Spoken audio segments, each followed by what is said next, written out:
سب سے پہلی تو بات میرے قائد اور پاکستان کے پرائم منسٹر جناب عمران خان صاحب کے حوالے سے میں بات کروں گا۔ بنیادی طور پہ جو کیسز ہیں وہ تو کینگرو کورٹ نے ہی کیے ہیں۔ جو حسنات صاحب تھے وہ تو لیو پینڈنگ ریٹائرمنٹ پہ چلے گئے تھے، واپس آئے اور انہوں نے دھڑا دھڑ یہ فیصلے کیے جن کی کوئی بنیاد ہی نہیں بنتی۔ توشہ خانہ کیس میں یہ میں آپ کو پیشن گوئی کر لوں، یہی کیس جو انہوں نے وزیر اعظم عمران خان صاحب کے خلاف جس میں انہوں نے سزا کی ہے اور جرمانہ کی ہے، یہ میری بات آپ یاد رکھیے گا، جتنے لیڈران ہیں، جتنے لوگ ہیں، یہ اس کی آڑ میں آئیں گے۔ نمبر ایک، یہ مکافات عمل ہوگا کیونکہ ایک پریسیڈنٹ بن گیا ہوگا۔ بالکل۔ اور اس وہاں پہ تو گاڑیاں کی گاڑیاں ہڑپ ہوئی ہیں، مطلب بہت بڑی بڑی چیزیں جو ہیں جو ان کو قانون اجازت نہیں دیتا تھا تو انہوں نے کیا ہے، تو ان کو اس کا سامنا کرنا پڑے گا۔ یہاں تو جیم اور اچار کی بوٹلز تک گئی ہیں گھروں میں، یہ تو بہت بڑی چیزوں کا آپ ذکر کر رہے ہیں۔ وہ تو ان کو اس کا ان کو مطلب جواب دہی دینی پڑے گی، اور قانوناً ایک پریسیڈنٹ بن گیا۔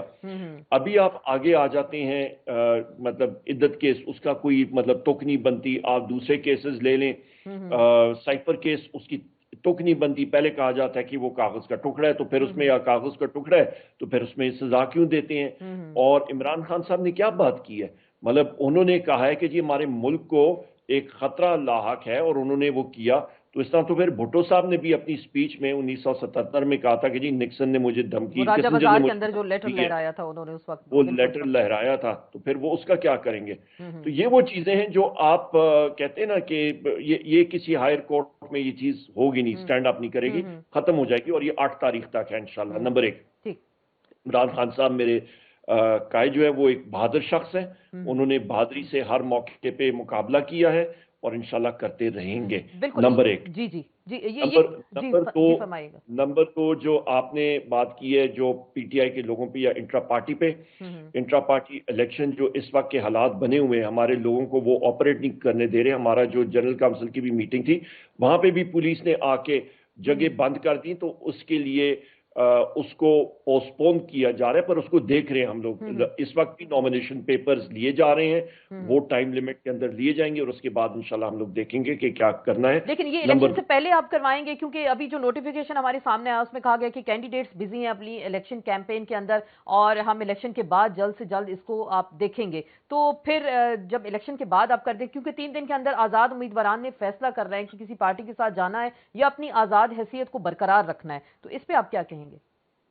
نہیں جی، ابھی تک تو ہم لوگ جائزہ لے رہے ہیں، الیکشن کیمپین ہماری زور و شور سے جاری ہے، اور انشاءاللہ تعالی آج جس وقت نامینیشن پیپرز کا عمل ختم ہو جائے گا، اس کے بعد پھر ہم لوگ دیکھیں گے انشاءاللہ کہ اگلا لائے عمل آپ کا کیا ہوگا۔ یہ جو خان صاحب کا پیغام بھی آیا ہے، علیمہ خان صاحبہ کل کہہ رہی تھی کہ ووٹرز کو ہیک کر لیں گے، کمپیوٹر سسٹم کو ہیک کر لیا جائے گا، تو یہ آپ کتنا پہرا دیں گے؟ ایک تو سب سے بڑی ذمہ داری ووٹر کو گھر سے نکالنا، ووٹ کا تحفظ کرنا، ووٹ کو چوری ہونے سے بچانا، اس کے بعد جو فارم 45 ہے رات میں جو جاری کیا جاتا ہے اس کو آپ کیسے سیکیور کریں گے؟ اگر یہ سسٹم بیٹھ گیا، ہیک کر لیا گیا، تو پھر کیا ہوگا؟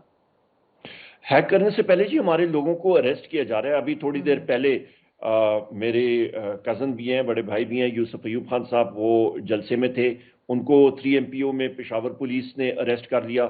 میرا 16 سال کا بیٹا ہے، اس کے پیچھے پولیس پڑی ہوئی ہے۔ میرے 2 دوسرے میرے بھائی ہیں، وہ خود بھی کینڈیڈیٹس ہیں، ان کے پیچھے پہلے پولیس پڑی ہوئی تھی، اور انہوں نے بیلز بھی لی ہیں۔ ابھی بھی پولیس جہاں پہ جلسہ گاہ ہے وہاں پہ سامنے پولیس آ کے کھڑی ہوئی ہے۔ تو یہاں پہ تو قانون اور بیلز کی اس چیزوں کی تو کوئی وہ مطلب وہ نہیں کر رہے ہیں، مطلب قدر نہیں کر رہے ہیں، پر یہ چیزیں ہم نے دیکھی ہوئی ہیں۔ بھٹو صاحب کے ٹائم پہ میرے والد صاحب نے پھانسی گھاٹ سے الیکشن لڑا تھا، وہ 2 سال پھانسی گھاٹ میں قید تنہائی میں تھے اور الیکشن جیتا تھا۔ جتنا یہ دبا رہے ہیں پی ٹی آئی کو، جتنا مرضی یہ کریں، ہم لوگ انشاءاللہ تعالیٰ کھڑے تھے، کھڑے ہیں، کھڑے رہیں گے انشاءاللہ۔ عوام پاکستان تحریک انصاف کے ساتھ ہے، عوام جو ہے وہ وزیر اعظم عمران خان صاحب کے ساتھ ہے، اور میں 12 بار یہ کہتا ہوں، یہ میں نے ایمان کا حصہ ہے کہ عزت اور روزی یہ اللہ تعالیٰ دینے والی ہستی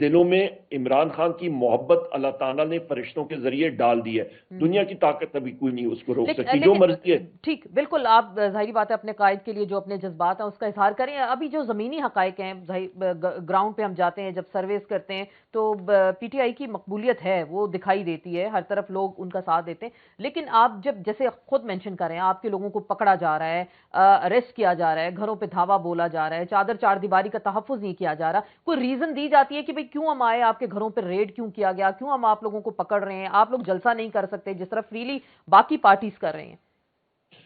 ہم لوگ جب پوچھتے ہیں, جب گھروں پہ یہ ریڈز کرتے ہیں, میرے گھر پہ 14 سے زیادہ ریڈز ہو چکے ہیں مقامات پہ, اور جب پوچھتے ہیں کہ جی آپ کے پاس کوئی وارنٹ ہے, وہ کہتے ہیں جی وارنٹس کو چھوڑیں, افسران بالا کا حکم ہے. ابھی افسران بالا کو ہم لوگ ڈھونڈ رہے ہیں, وہ کون سے افسران بالا ہیں؟ پہلی بات یہ ہے. دوسری اہم چیز یہ ہے کہ جو کمپیوٹرائز سسٹم ہے, وہ الیکشن کمیشن نے جس وقت انہوں نے ٹینڈر کیا تو باقی کمپنی جو ہیں وہ ہٹ گئی تھی, سنگل پارٹی ٹینڈر کو ایکسیپٹ کیا گیا تھا. یہ آپ ویسیت جرنلسٹ ذرا اس کی کھوج لگائیں کہ اس کمپنی کے مالکان کون ہیں, جو یہ سسٹم لگا رہی ہے, اس کا بینیفیشل اونر کون ہے, یہ ساری کھوج لگانی والی چیزیں ہیں. اور اس کی کیز, جو پاسورڈ کیز ایٹسیٹرا, وہ کون ہے. اور دوسری بات یہ ہے کہ فارم 45 ہم لوگ اپنے لوگوں کو ٹریننگ دے رہے ہیں جتنے, اور آپ کے توسط سے ناظرین کو بتانا چاہتا ہوں کہ جتنے آپ کے امیدواران ہیں اتنے ہی فارم 45 پولنگ سٹیشن پہ موجود ہونے چاہیے. یا پریزائڈنگ افسر کہے کہ جی میرے پاس یا 10 امیدواران ہیں تو میرے پاس 8 فارم 45 ہیں, نہیں, وہ قابل قبول نہیں ہے. اس پہ دھاندلی کے اتنی زیادہ چانسز ہیں کیونکہ وہ 2 اوریجنل فارمز خود اپنے ٹھپے اور انگوٹھے لگا کے کوئی اور ہی رزلٹ نکال سکتے ہیں. یہ وہ ٹیکنیکل چیزیں ہیں جن کا خیال رکھنا پڑے گا. ہم لوگ اپنے لوگوں کو ایجوکیٹ کر رہے ہیں. پہلے بھی الیکشن ہوا تھا 20 حلقوں کا, پی ڈی ایم کی حکومت نیشنل قومی سطح پہ بھی تھی اور صوبائی سطح پہ بھی تھی, اور 16 سیٹیں ہم لوگوں نے جیتی تھیں. انشاءاللہ تعالیٰ اپنی ووٹوں کی پیروی ہم لوگ کریں گے. اور خدا نخواستہ انہوں نے دھاندلی کرنے کی کوشش کی تو ملک اور معیشت اس چیز کی متحمل نہیں ہے کہ وہ برداشت کرے. ملک کی معیشت جو ہے وہ ڈوب چکی ہے, اور اس ڈوبی ہوئی معیشت کو ہم نے نکالنا ہے. 86% آپ کا پرائیویٹ سیکٹر کریڈٹ 1 سال 1.5 سال کے اندر ختم ہو گیا ہے, نیچے چلا گیا. کیسے آپ سہارا دیں گے؟ یہ تو آپ آرٹیفیشل سسٹم, آرٹیفیشل ریسپریٹر پہ ہے حکومت. بالکل, اگر یہ آرٹیفیشل سسٹم آگے ہی سر ایسے چلتا رہا ہوں ایوب صاحب, تو پھر معاملات کہاں جائیں گے؟ اگر آپ ابھی جیسے فارم 45 کی ابھی بات کر رہے ہیں, رات کو جب ریزلٹ آتا ہے, اگر یہ سسٹم ہیک کر لیے جاتے ہیں, جس کمپنی کا آپ حوالہ دے رہے ہیں, یہ چیزیں اگر پہلے سے مینج کر دی گئیں تو کیا پاکستان تحریک انصاف اس الیکشن کو سپورٹ کرے گی, اس نتائج کو مانے گی, یا پھر آپ آخری آپشن کوئی بائیکاٹ کی طرف تو نہیں آپ جائیں گے؟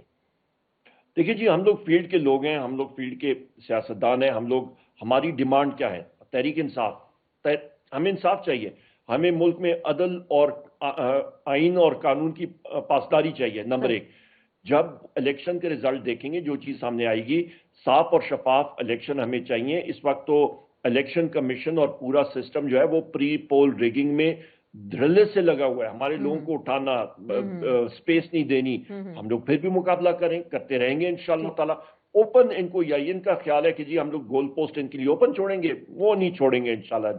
تحریک انصاف آئے گی, دھڑلے سے آئے گی, مقابلہ کریں گے, جوڈیشری میں کریں گے, کیسوں کے ذریعے کریں گے, مقابلہ ہم لوگ مقابلہ آپ کہہ رہے ہیں ہر حال میں تیار ہے.